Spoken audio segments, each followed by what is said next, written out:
matin pour partager avec chacun d'entre vous quelque chose que le Seigneur a mis sur mon cœur depuis le début du mois d'avril.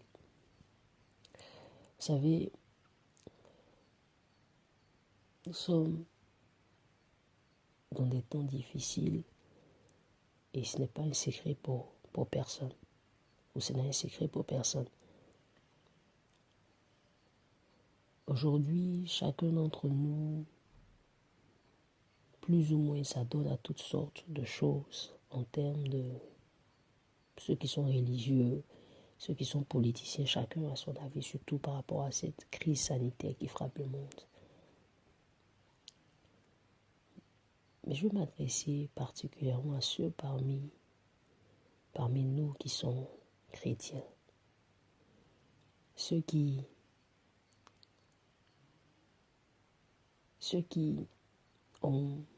professent la foi chrétienne, ceux qui professent le Christ. Et ceux-là qui ne professent pas le Christ, qui croient en Jésus, qui croient qu'il a existé, qui croient au Jésus historique sans croire au Christ. Je veux également m'adresser à vous et à ceux-là qui ne croient pas en Dieu de façon complète. Je veux également m'adresser à vous. Alors, à ces trois catégories de personnes, je voudrais m'adresser ce matin.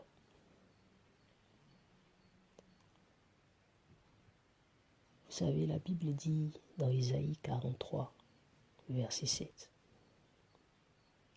que Dieu nous a créés, nous a formés pour sa gloire. Dieu nous a créés et nous a formés pour sa gloire. La raison pour laquelle chaque être humain est sur la terre, c'est pour révéler, manifester la gloire de Dieu. Et c'est pour qu'au travers de sa vie, des hommes et des femmes puissent venir à Dieu. C'est la raison pour laquelle, entre autres, la Bible dit que le monde attend la révélation des fils. Le monde n'attend pas la révélation des fils parce qu'ils vont être beaux. Elle attend parce qu'elle recherche la gloire de Dieu. Et c'est les fils qui peuvent révéler cette gloire. C'est pour ça que le monde l'attend. La création tout entière l'attend. C'est quoi la gloire de Dieu? La gloire de Dieu, ou glorifier Dieu, ce n'est pas donner gloire à Dieu, ce n'est pas faire en sorte que Dieu soit plus glorieux. Non. Mais souvent, moi, j'aime plaisanter mon mari, on parlait plus, il me dit quelque chose que gloire à toi. Ce n'est pas ça, ce n'est pas mettre de l'encens sur quelqu'un pour l'encenser, ce n'est pas de la flatterie, non. Glorifier Dieu, c'est d'abord lui donner la place qui lui est due. Lui donner la place qui lui est due. Le bénir. Dans Néhémie 9, le verset 5, la Bible dit: levez-vous, bénissez l'Éternel, votre Dieu, d'éternité en éternité. Que l'on bénisse ton nom qui est au-dessus de toute bénédiction et de toute louange. Cela veut simplement dire qu'indépendamment des saisons de ma vie, glorifier Dieu est une obligation pour moi. Au-delà des bénédictions que je peux attendre de Dieu. Vous savez, je ne sais pas pour certains d'entre vous, mais en tout cas en ce qui me concerne, j'ai expérimenté cela. De n'adorer Dieu, de ne louer Dieu, de ne venir dans mes temps de prière et de dire merci à Dieu que parce que je pensais que Dieu méritait mon remerciement. J'ai adoré Dieu, j'ai célébré Dieu, j'ai loué Dieu Seulement quand j'ai pensé que Dieu méritait, il avait fait quelque chose qui méritait que je le célèbre. Quand j'avais fait des prières, quand je ne voyais pas la raison pour laquelle je devais l'adorer, je ne pouvais pas l'adorer. Je ne pouvais pas le célébrer. Je venais devant lui pour exprimer ma peine, exprimer ma douleur, crier à lui. Mais je ne trouvais pas la force de l'adorer parce que j'estime qu'il ne mérite pas mon adoration. Ça, c'est un grave péché. Quand les psaumes nous disent de louer Dieu, nous invitent à adorer Dieu, ce n'est pas parce que Dieu nous a bénis. Néhémie le dit clairement dans le Néhémie 9. Les Lévites le disent, ils disent, il est au-dessus de toute bénédiction et de toute louange. Ça veut dire quoi? Ça veut dire avant même que Dieu te donne une bénédiction, la louange lui est due.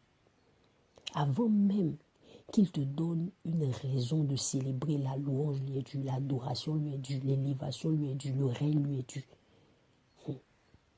Vous savez, j'aime à dire Dieu n'a pas besoin de nous. En réalité, quand nous lisons la Bible un tout petit peu, pour ceux qui la lisent, vous allez vous rendre compte que dans le ciel, jour et nuit, sans cesse, il y a des gens là-bas, des êtres là-bas, qui passent leur temps, leur travail là, c'est louer Dieu. C'est dire à Dieu qui il est. Dieu il a ça déjà. Dieu n'est pas comme un politicien africain qui a besoin de se maintenir au pouvoir, donc il est obligé de forcer les gens à l'aimer en leur donnant des petits ci, non. Dieu est Dieu. Il est Dieu sans nous. Après nous, il est Dieu. Parce qu'avant nous, il était Dieu. Donc, notre louange là, c'est pas ça Dieu attend pour vivre. Pourtant, il commande que nous le louons. Il commande que nous le louons. Pourquoi? Que nous l'adorons. Pourquoi? Parce qu'il mérite d'être adoré. Parce que il est la personne la plus importante. Parce que le simple fait même qu'il nous a donné la possibilité de voir le jour de notre naissance et de pouvoir vivre jusqu'aujourd'hui, c'est un sujet de reconnaissance. Parce que le simple fait même qu'il nous maintient, c'est un sujet. On n'a pas besoin de beaucoup. Le simple fait que nous connaissons la vie, c'est un sujet de louange.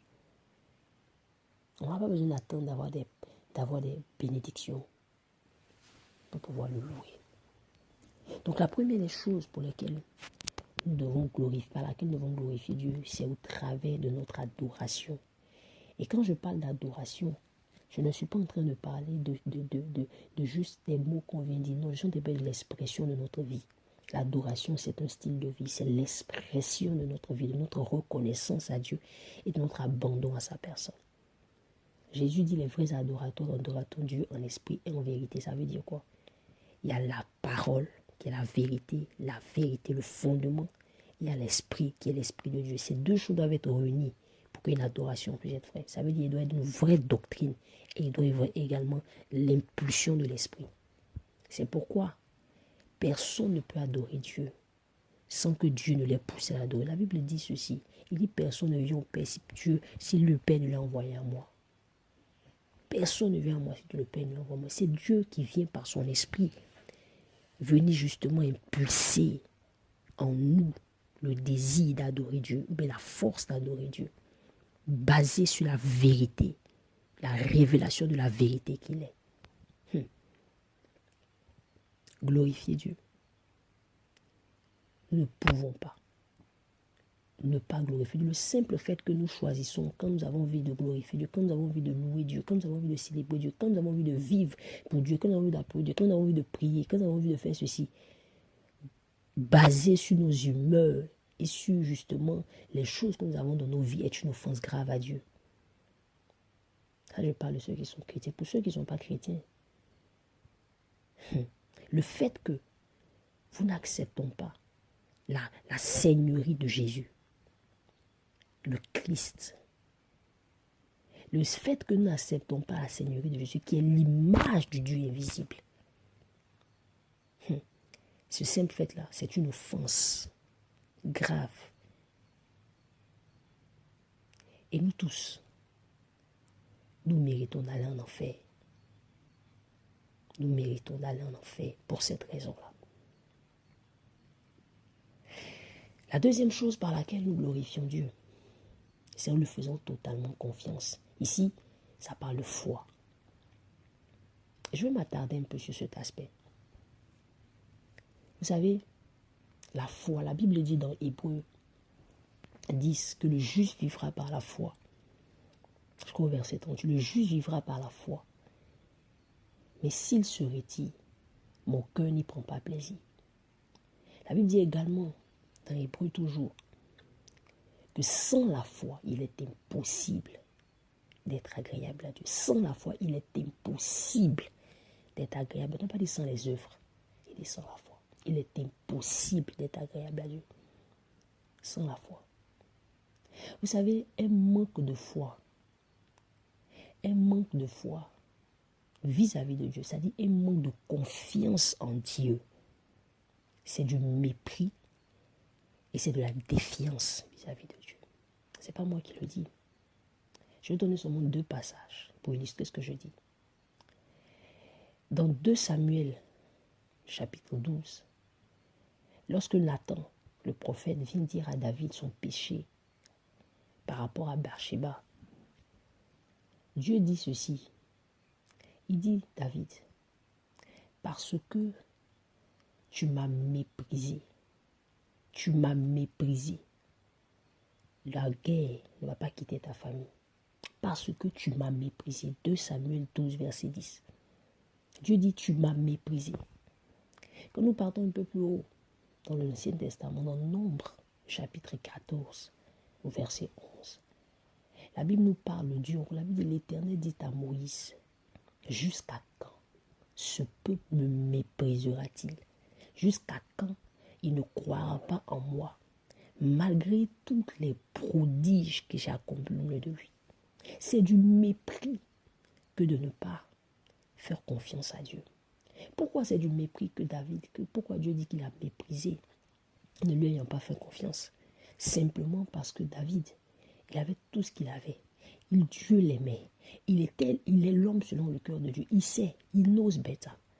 Mais comment se fait-il qu'il peut, malgré tout ce que Dieu fait pour lui, malgré tout ce que Dieu est, malgré qu'il connaît Dieu, il peut mépriser Dieu au point de ne pas faire suffisamment confiance en Dieu pour justement se préserver du péché, se préserver d'une telle abomination, se préserver d'un tel crime?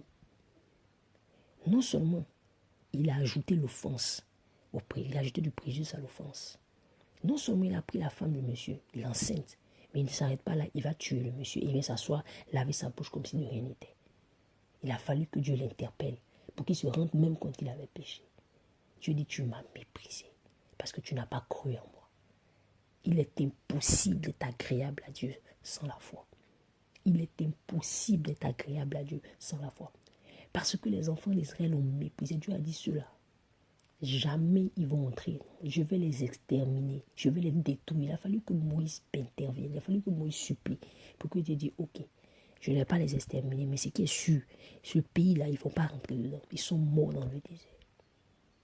Bien-aimés, le mépris que nous avons à Dieu au travers du manque de notre confiance que nous avons à Dieu. Quand nous sommes des enfants de Dieu, quand nous disons que nous croyons en Dieu, et qu'aujourd'hui, à cause de cette pandémie, nous avons peur, nous tremblons comme des feuilles. Nous avons peur parce que le truc est en train de ravager.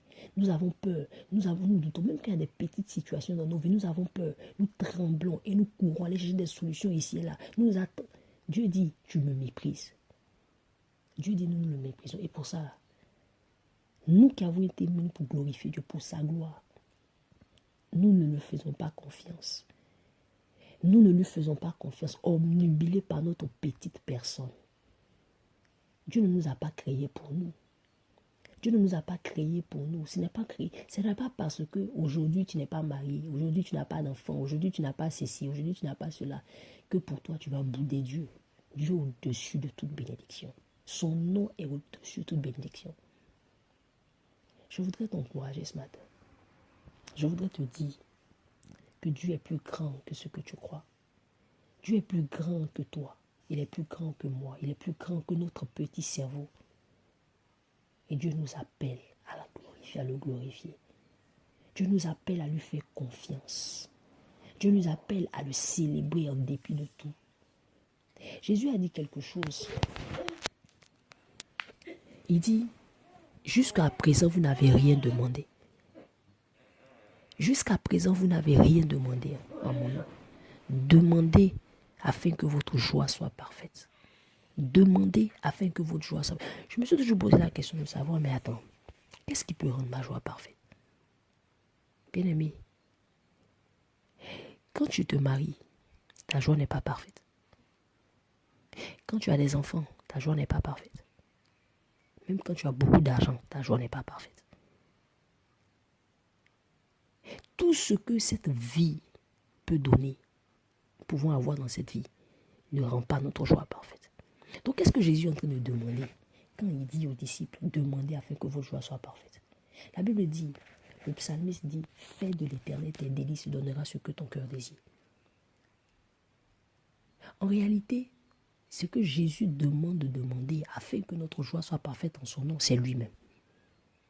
Il est la seule personne qui est capable de combler dans nos cœurs parfaitement cette joie.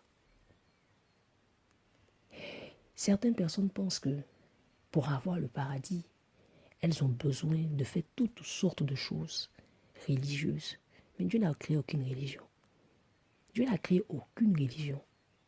Dieu n'est pas le fondateur de la religion. La religion n'est pas une invention de Dieu. Non. Ce que Dieu veut, c'est que toi et moi, nous le glorifions. Comment nous le glorifions? En lui donnant la louange. Mais comment tu peux glorifier quelqu'un? Comment tu peux faire plaisir, faire confiance à quelqu'un avec qui tu n'as pas une relation? Comment tu peux faire confiance en quelqu'un, célébrer quelqu'un que tu n'aimes pas? C'est là notre problème. La raison pour laquelle nous sommes incapables de venir glorifier Dieu en lui donnant la louange qui lui est due et en lui faisant complètement confiance, c'est parce que nous ne l'aimons pas. Nous ne l'aimons pas. Nous ne l'aimons pas. Nous ne l'aimons pas. Aujourd'hui, chacun est devenu eschatologue. Chacun est devenu prophète. On écoute les prophéties par-ci, les prophéties par les apôtres ici, les temps ici. Chacun dit pour lui. On est en train de parler de temps, la fin des temps. On est en train de nous dire comment les choses vont se passer. Qu'est-ce qu'on a qu'à faire attention, le signe de la bête ici. C'est pas mauvais. C'est bien. Mes frères, Jésus a dit, quand les disciples lui ont demandé, quand est-ce que tu vas? Il dit, ce n'est pas à vous de connaître le temps et les saisons. Ce que je vous demande là, c'est de m'aimer et de faire ma volonté. Le problème, ce n'est pas de savoir quand Jésus va revenir. Est-ce qu'il va venir demain? Il ne va pas venir demain. Ça là, il ne va pas venir demain. Mais le problème, c'est qu'est-ce que toi, tu vas arriver à demain? C'est ça la question. L'eschatologie, c'est bien. Les doctrines, c'est bien. Mais quand Jésus va revenir chercher les... Même les musulmans disent Jésus va revenir. Parce qu'il y a quelque chose qui est indéniable. Jésus reviendra chercher l'église. Mais quand il va venir, il ne va pas aller chercher l'église qui est la plus remplie. Il dit, ok, le critère de sélection pour être enlevé, il faut que tu aies une grande église de plus de 1000 membres. Donc, toutes les petites églises sont mortes, ça en paix. Je m'excuse du terme. Ou bien le critère de sélection, il faut que tu sois un pasteur très connu sur Facebook, sur YouTube. Il faut que tu aies des milliers de vues. Ce n'est pas le critère. Le critère, il faut que tu sois, je ne sais pas, il faut que tu aies prêché l'évangile. Non, ce n'est pas le but. Il faut que tu aies dit aux gens, tu aies prêché l'enfer, tu aies dit, ce n'est pas le critère. Le critère, c'est dans le cœur. Le critère, c'est l'amour. Il dit, si tu m'aimes, je vous aimerai. La personne qui fait mes commandements, je l'aimerai. Et mon Père et moi, on viendra chez lui. Je l'aimerai. Bien aimé, le seul critère qui va nous permettre de pouvoir être enlevés avec Jésus quand il paraîtra. Ce n'est pas que nous connaissons quand il va venir, ce n'est pas si nous savons si, ce n'est pas non, c'est de le glorifier, c'est-à-dire de lui faire complètement confiance, de l'aimer complètement, de nous abandonner entre ses mains et d'accomplir sa volonté. Point barre. Paul, dans ses prières, dans les épîtres, il ne fait que parler du fait que je prie pour que vous soyez remplis. Dans Philippiens 1, le verset 9, il dit ceci, il dit, ce que je demande dans mes prières, c'est que votre amour augmente de plus en plus en connaissance et en pleine intelligence. Votre amour augmente. Votre amour augmente. Votre amour augmente. Regarde un peu dans ton cœur, est-ce que tu aimes Dieu? Pour répondre à ce que le pasteur Sanogo disait un jour, il dit, si aujourd'hui Dieu dit, je cancelle, j'annule l'enfer, il n'y a plus d'enfer. Est-ce que tu vas aller à l'église? Est-ce que tu vas prier? Est-ce que tu vas chercher Dieu? Est-ce que tu vas continuer à te sanctifier? Est-ce que tu vas le faire? La raison est non. Pourquoi? Simplement parce qu'on n'aime pas Dieu. Simplement parce qu'on n'aime pas Dieu. Bien aimé, le critère pour être enlevé. Jésus vient enlever une épouse. il vient lever une épouse. Ce n'est pas toutes les filles qui sont jolies que tu maries sur la route. Non. C'est une fille qui t'aime. Une fille que tu as aimée, à qui tu as fait la couille. Ce n'est pas également toutes les filles à qui tu as dit je t'aime que tu as marié. C'est une fille que tu as vue qui a répondu à ton amour, que tu as vu que c'est ça. De façon réciproque, c'est ça que tu maries. Même un homme, c'est ça que tu maries. Je veux dire que le critère, c'est l'amour. C'est l'amour. Parce que par amour, il a tout donné. Par amour, il a tout souffert. Par amour, il a tout abandonné. Nous aussi, si par amour, nous n'abandonnons pas tout, si par amour, nous ne renonçons pas à tout, à nos démagogies, à nos doctrines, à nous ceci, à nous cela, nous ne serons pas enlevés. Et même s'ils ne sont pas enlevés, vous savez, je dis souvent que quand le Saint-Esprit est là, nous avons le Saint-Esprit. C'est le Saint-Esprit qui fait encore que l'Église est sur la terre. C'est le Saint-Esprit qui permet à l'Église de se sanctifier, de pouvoir vivre. Je disais tout à l'heure que le vrai adorateur, l'adoration est impulsée par l'Esprit. C'est le Saint-Esprit. Le Saint-Esprit s'est enlevé là. Vous savez, c'est pas parce que les gens ne sont pas sauvés après l'enlèvement. C'est pas ça. Mais la réalité, c'est qu'après l'enlèvement, ça va revenir comme en Ancien Testament. Ça va revenir comme au temps de avant la grâce. Ça veut dire que chacun va se sauver par ses œuvres. Maintenant, moi, je te pose une question en tant qu'enfant de Dieu, en tant que chrétien. Toi, tu as le Saint-Esprit avec toi. Tu es incapable. Tu es incapable de prier, incapable de jeûner, incapable de lire ta Bible, incapable de te sanctifier, incapable d'aimer Dieu.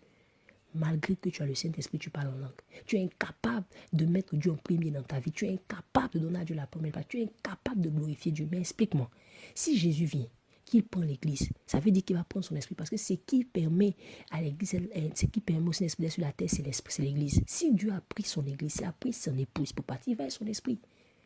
Et tu restes maintenant sans son esprit. Explique-moi comment tu vas faire pour pouvoir résister à la tribulation. Comment tu vas faire pour pouvoir résister? Comment tu vas faire pour pouvoir garder ta robe? Comment tu vas faire pour pouvoir te sauver? Si avec l'esprit, avec la grâce, tu étais incapable de te sanctifier, incapable de faire ce qui est, incapable de t'attacher à Dieu, incapable d'aimer Dieu, incapable, tu discutais sur toutes les doctrines. Mais sans le Saint-Esprit, comment tu vas faire? Pense à cela. Mais ce matin, je veux t'encourager. Je veux t'encourager, mon frère, ma soeur. Je le dis avec un cri dans mon cœur. Parce que depuis le 1er avril, je ne fais que pleurer. Je dis, Seigneur, ne me laisse pas dans cet état. Ne me laisse pas dans cet état. Ne me laisse pas dans cet état de misère. Ça fait 18 ans que j'ai donné ma vie à Dieu. Ne me laisse pas dans cet état de misère. Cet état de misère, cet état de misère, cet état de misère. Bien-aimé, qu'est-ce qu'on cherche sur la terre?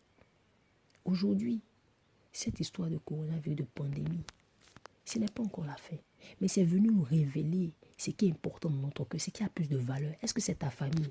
Est-ce que Jésus a dit ceci? Il dit, si tu ne m'aimes pas, si tu ne m'aimes pas, plus que tu n'aimes ton mari, ta femme, tes enfants, ton papa, ta maman, même ta propre vie, tu n'es pas digne de moi. C'est-à-dire, ta femme, ton mari, tes enfants, s'ils sont plus importants pour toi, si dans l'ordre là, c'est plus important pour toi que Dieu, mon frère, ma soeur, tu es en paix. Parce que Jésus là, tu sais pourquoi c'est aussi sévère, tu sais pourquoi le standard est si élevé. La Bible dit dans Philippiens 2,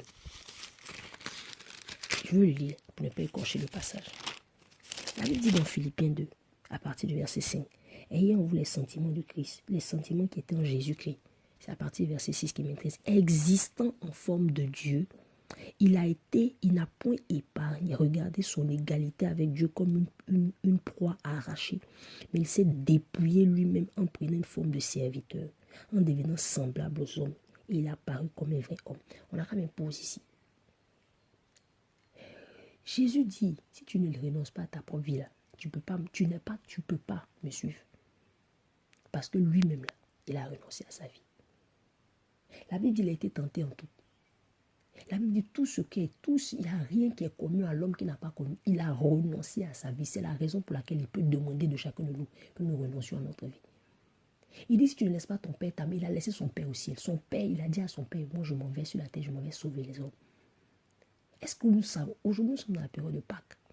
Nous sommes en train de regarder à la croix. Nous sommes en train de regarder à la victoire pour danser. On a la victoire. C'est bien, dansons, on a la victoire. C'est vrai, on a la victoire. Mais Jésus n'est pas quitté au ciel, croisé ses bras au ciel. Et puis quand l'heure de la croix est venue, c'est descendu, tombé sur la croix. Non, la Bible dit qu'il a appris l'obéissance par les choses qu'il a souffert. La Bible dit dans Hébreu qu'il a quoi? Hébreu 5, verset 7. La Bible dit que dans les jours de sa chair, il a fait quoi?